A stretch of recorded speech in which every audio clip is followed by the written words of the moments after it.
morning. This is week 9 and today we have quite a large subject because I'd like to talk with you about male fashion in the 19th century, in the entire 19th century. So it's quite a long thing, which normally I would do over probably one full class and then half of another, because the next subject is children's clothes, which is relatively shorter. So I guess I'll just try to push with the long subject of male clothing today, and perhaps next week it will be a little bit shorter. So let's begin.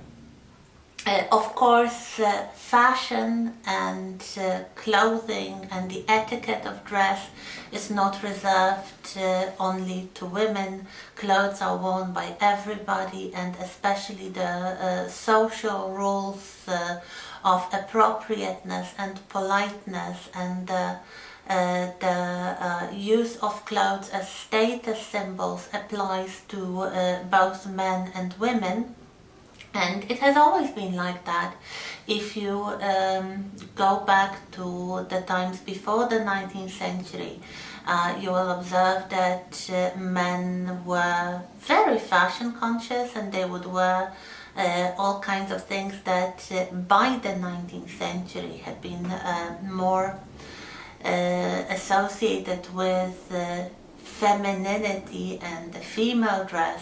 So bright colors, all kinds of decorations, including jewelry and lace and fur, and also things like wigs and makeup, high-heeled shoes,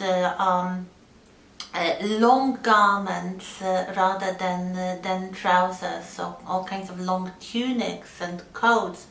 These were all very masculine things, and of course when they were fashionable, they were believed to enhance the attractiveness and masculinity of their male wearers.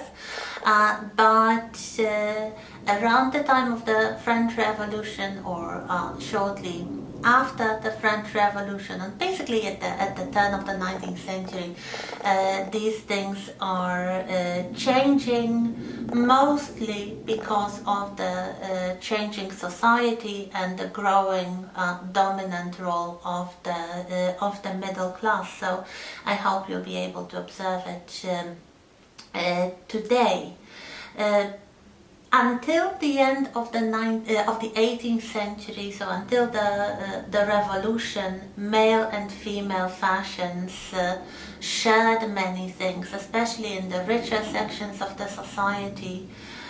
We have similar materials, mostly expensive materials such as silk, collars, bright collars. Pinks were very popular among men and women as well. The form was different, of course. Men would wear some sort of leggings at the bottom part of their clothing. Women would wear skirts, but they generally complemented each other, and as I mentioned probably a few times already, it was easier to connect visually and in terms of materials and decorations, the clothes of a rich man and a rich woman, than, let's say, a poorer man and a rich man, or a poorer woman and a richer woman. In the 19th century, this changes, and there will be some men who can be personally attributed with introducing and popularizing these changes. But what we have is the general adoption of black cloth, of dark materials, woolen fabrics rather than silks or cottons, and utilitarian aspects of male dress rather than decorative. So the symbolic role of demonstrating the family's wealth and social status was more pushed towards the women. Men's clothes started to be more businesslike, sober, more uniform and democratic, although the popularization of the new ideal of male elegance brought the attention towards the details. So good quality materials, perfect craftsmanship, and when the accessories were few, their quality was also very highly regarded. So instead of, let's say, many pieces of jewelry, men would wear or would carry on them, let's say, a pocket watch, but if you could afford it, it could be made of gold or silver and carried on a decorative chain, also made from precious metals. So this kind of interest in the detail rather than ostentation and showing off. So fashion was not really ignored. It was never ignored, but of course, the social changes resulted in the changes of the dominant forms of dress. As you will also see today, the styles that we have already discussed in reference to female clothes are true with regard to male clothes as well. So the male silhouette changed according to the same principles as the female silhouette, although usually these changes were less pronounced and less evident than in the case of female clothes. So before we start talking about the styles, let's talk about the rules of appropriateness and the basic items of male garderobe that would be more or less stable throughout the long 19th century. If you remember the rules of appropriateness, it means the levels of formality. So the undress, the half dress and the full dress. In case of women, it's very visible in fashion plates. In case of men, it also exists, but the undress, the clothes designed for home wear basically, are relatively rare because most men, and especially men from the dominant social class, that is the middle class, they went out of their private homes to work every day, so they didn't really spend a long time at home. So there were concepts of the male undress, so the kind of morning at home dress types, but they are rarer. They would, for example, include dressing gowns or the clothes that became popular in the 30s, in the 40s, with the popularization of the tobacco smoking habit. So this was a kind of leisure activity that many early Victorian men enjoyed in their homes, and because it produced a certain smell that wasn't very pleasant to most people, they were advised to dress in special garments that would prevent the tobacco smoke from going into, from kind of permeating the regular day clothes. But otherwise, the undress is used by elderly gentlemen, by invalids, so the men who were sick, and that was why they were not leaving their homes. Otherwise, we mostly have two dominant levels of formality for men: the day dress, the different versions of day dress, and evening dress, so the half dress and full dress, the clothes worn during the day, so for all the occupations during the day, including, of course, very importantly, the professional life, and also different more formal occupations during the evening, including the balls, dinners, dances, theater outings, and also the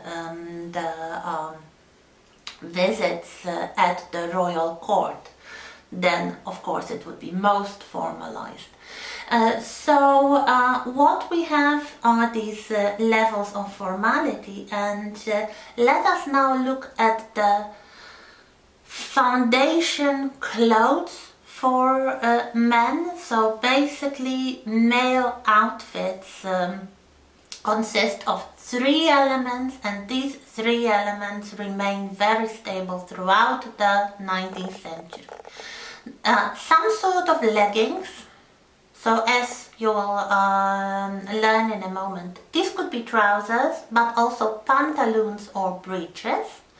Some form of a coat. A coat means, well, what the Americans call the jacket.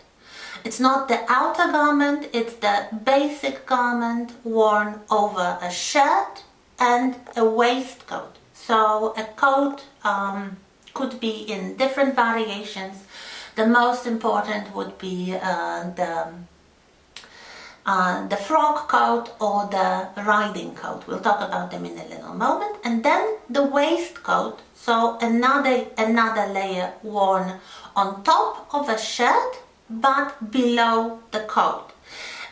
In cold season, when the man was going out, he would put on also the overcoat, that is the outer garment, some sort of mantle, sometimes even a pelerine, depending on the fashion, or different kinds of overcoats for warmth, for protection against the rain and such things. In the 18th century, sometimes these 3 elements, the leggings, the coat and the waistcoat, would use the same fabric, which would normally be silk, sometimes with embroidery, with some sort of patterns and decorations.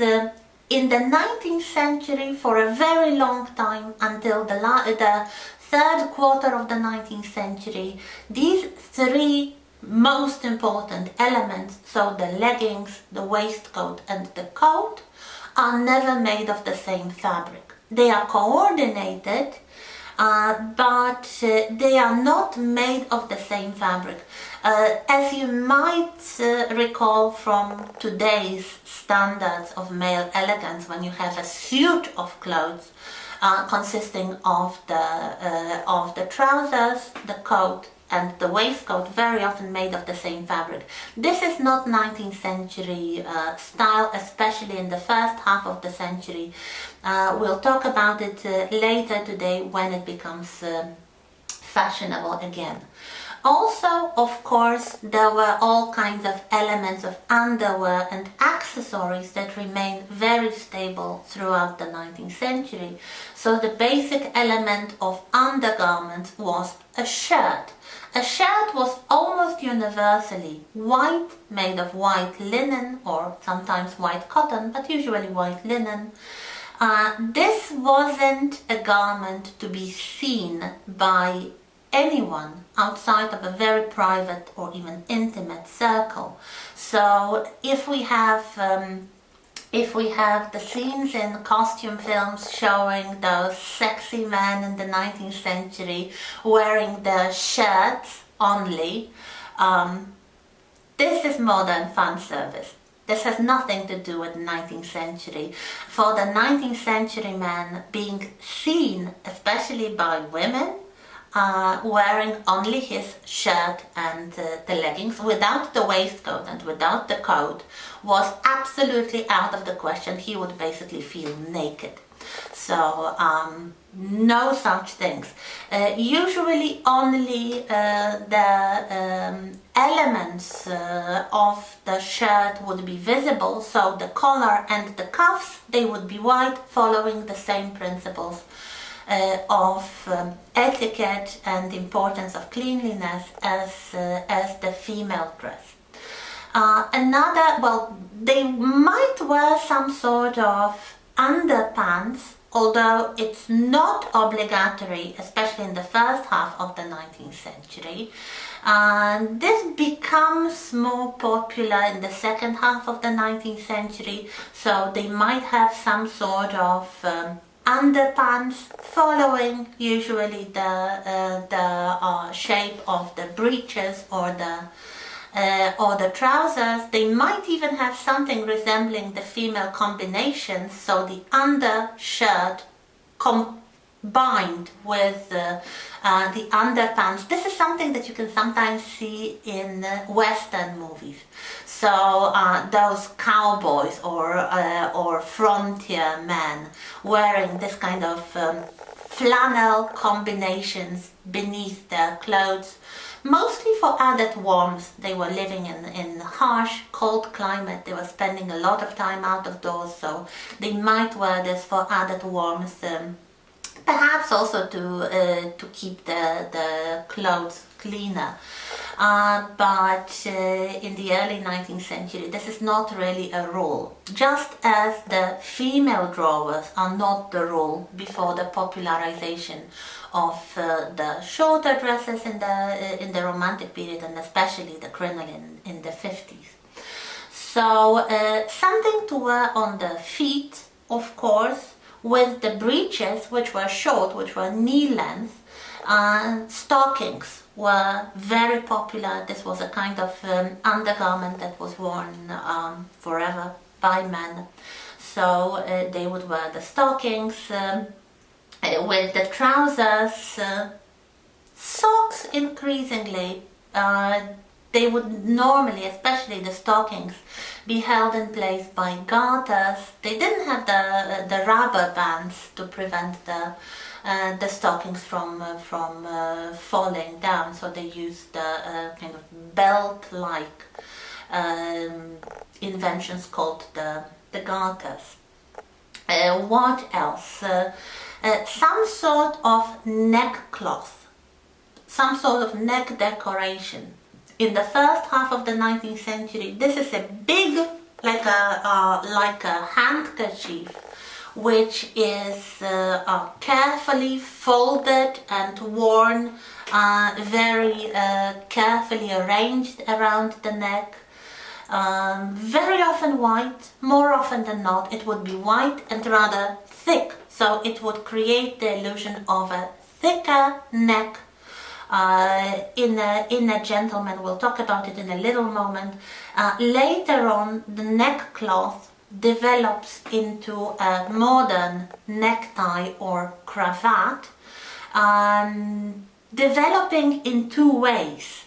Either a long cravat, which kind of develops the ends of the original neckcloth, or the bow tie, which develops this decorative bow that was used, that was kind of tied in front of the neckcloth by a man. So this is a very important accessory. A man would not leave his home without it, absolutely. Then we have the hats. No man in his right mind would leave the home without some form of headwear. From the 20s onwards, the top hat, which is tall and stiff, dominates the scene. Before that, in the revolutionary period, we have a lot more variety, very often based on the military hats, like the bicorn that was worn by Napoleon, for example, or the Duke of Wellington. But Napoleon wore his bicorn to this side, and Wellington with the points in front. So you could even express your political sympathies during the war by wearing your bicorn hat in a given way. So some sort of headwear, of course, some sort of shoes or boots. There are two basic kinds. Shoes were worn indoors, they were worn in the evening, and they were usually worn with the breeches and stockings. They were more formal. They might still have jeweled buckles the way it was fashionable in the 18th century, but during the day, with longer and tighter pantaloons, boots were more popular. They were part of the horse riding costume, and this was something very popular still to be done by gentlemen during the day. So, and of course the gloves. Just as women would not leave their home without the gloves, gentlemen would also need not leave their home without the gloves. So during the day they would be wearing gloves not only for warmth, but for status, really. This was a mark of status. A very frequent accessory, especially in the city, was a walking stick. A walking stick could be used for personal protection, but its main function was different. Its main function was to communicate with the coachman if using transport in the city. So the cabs, it's like the horse-driven taxis, so the personal transport in the city. If a gentleman wanted to communicate with the coachman, ask him to stop the cab, he would knock on the side or the ceiling of the cab with the walking stick. This was the main reason for it. In the country, they might still carry the whips for horse riding. Elderly gentlemen might wear the walking stick, or a cane rather, for added support while walking, but it is not something that was carried also only by elderly men or horse riders. This is a very important fashion accessory carried by fashionable men in the city. There are different names for fashionable men in the 19th century, really depending on the generation. In the early 19th century, we can talk about the dandies. The dandy was a fashionable man in the Regency period. Then we have swells and toffs. These are basically different slang terms to mean fashionable gentlemen who were interested in the novelties of fashion. They wore fashionable clothes to indicate their social position, their good taste, their sophistication, their let's say urban lifestyle. This is something that they would do quite a lot. Later in the 19th century, something that you will hopefully notice as well, we have more democratization of the fashion, and we have more specialization. So we have, like with female types of, especially day dress, we have more specialized clothes for different occasions. So especially during the day, the clothes worn in the city and in the country, the clothes worn for different activities, especially traditional activities like hunting, for example, would still be identified by having a special set of clothes. The clothes worn during the holidays would be less fitted and less formal than those worn in the city. And the other thing is more democratization, so kind of reduced individuality of male clothing, although almost every time there is a little thing that is left out and which allows the expression of personal taste, of individualism. It could be the neckcloth, it could be the waistcoat, it could be something very popular from the Romantic period onwards, the way to arrange the hair and the facial hair, the sideburns, the moustache, the beard. The 19th century, and especially the mid-Victorian period, is the great period for facial hair. This is of course one of the things that differentiate men from women, so as anything which underlines the gender difference, this is given a lot of attention in the Victorian period. So there we go, and let us now look at the styles and the rules followed by the styles.